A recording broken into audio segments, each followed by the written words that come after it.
వెళ్ళాక ఏం జరిగిందనేదే ఈ మూవీ ప్లాట్. 'కింగ్డమ్' ఒక స్పై యాక్షన్ థ్రిల్లర్ మూవీ. బావుంది. చాలా బాగా తీశాడు డైరెక్టర్. గౌతమ్ తిన్ననూరి డైరెక్షన్ బావుంది. సినిమాటోగ్రఫీ బావుంది. మ్యూజిక్ మాత్రం ఎక్సలెంట్ ఉంది.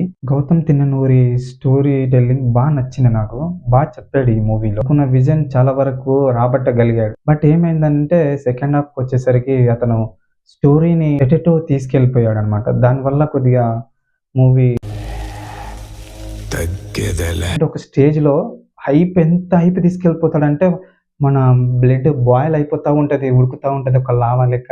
అలా లావా వచ్చి ఒక్కసారిగా పేలితే ఎలా ఉంటదో ఆ హైప్‌కి తీసుకొస్తాడు గానీ, అంత హైప్‌కొచ్చాకేంటంటే తుస్సు అన్నట్టు ఎంత కంట్రోల్ చేసుకుందామన్నా కంట్రోల్ కాక ఒక బాంబు పేలడానికి ముమ్మేంటికొచ్చేసి పేలకుండా అయిపోతే ఎట్లా అవుద్దో, అలా అయిపోవడం వల్ల కొద్దిగా డిసప్పాయింట్ అనేది అయిపోయాం. విజయ్ దేవరకొండ యాక్టింగ్‌కొస్తే మాత్రం పీక్స్ అనమాట. ఎక్సలెంట్ ఉందనమాట. ఎస్పెషల్లీ హీరో క్యారెక్టర్ మాత్రం మామూలుగుండదు. ఎక్స్‌ట్రార్డినరీగా బిల్డ్ చేశాడనమాట. 'అర్జున్ రెడ్డి' తర్వాత ది బెస్ట్ యాక్టింగ్ ఏదైనా ఉందంటే 'కింగ్డమ్' మూవీనే.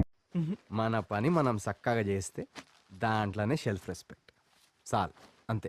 విజయ్ దేవరకొండ క్యారెక్టర్‌ని సింపుల్‌గా, ఎమోషనల్‌గా ఇంట్రొడ్యూస్ చేయడం వల్ల థియేటర్‌లో విజిల్స్ మాత్రం మామూలుగా పడలేదు. నాకు గూడా చాలా బాగా నచ్చింది అలా ఇంట్రొడ్యూస్ చేయడం వల్ల.